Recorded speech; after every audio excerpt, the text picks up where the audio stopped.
Week only, you can win Darren's watch. Yep, the one you see him wearing.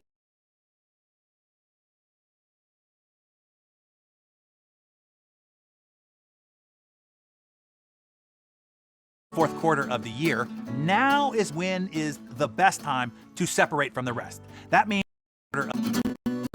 now that we are officially in the fourth quarter of the year, now is when is the best time to separate from the rest. That means you and me. Now is when winners break from the herd. This is when the race is won.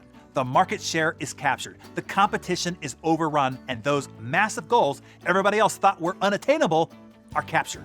For those of you who are the exception, it's time to kick. Now is when you double down. One of the greatest winners in human history was the great Vince Lombardi.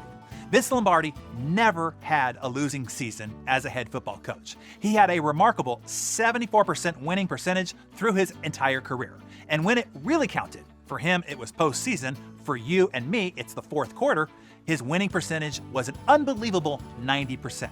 He won 3 straight championships in the 1960s and 5 in 7 years total. In fact, the greatest prize in the National Football League is to win the Super Bowl, and its crowning award is the Vince Lombardi Trophy. Every kid who's ever signed up for Pop Warner football dreams of one day being able to kiss that trophy and hoist the Vince Lombardi Trophy over their head. To get you jacked up about knuckling down and really pushing yourself to finish the year strong, I'm going to channel the great Vince Lombardi to our Darren Day set for you right here this morning. I'm going to recite a speech that he gave his team.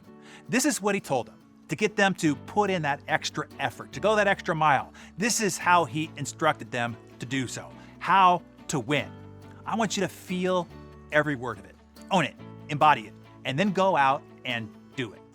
Here's what the great Lombardi said, quote, "Winning is not a sometime thing. Winning is an all-time thing. You don't win once in a while. You don't do things right once in a while. You do them right all the time.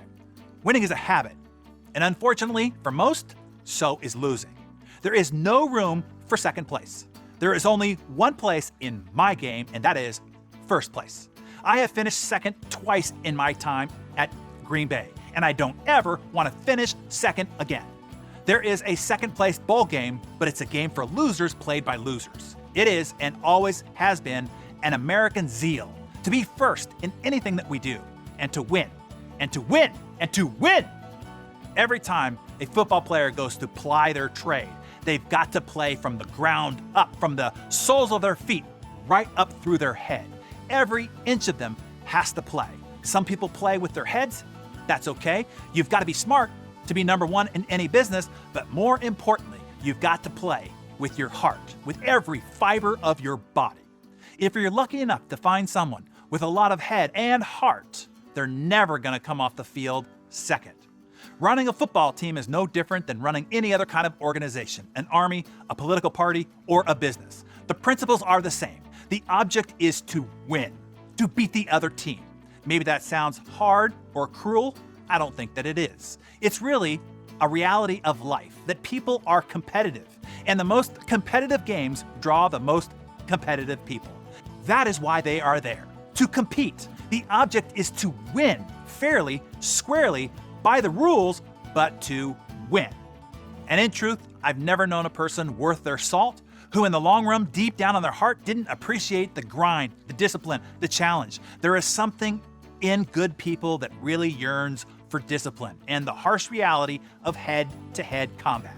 I don't say these things because I believe in the brute nature of people or that people must be brutal to be combative.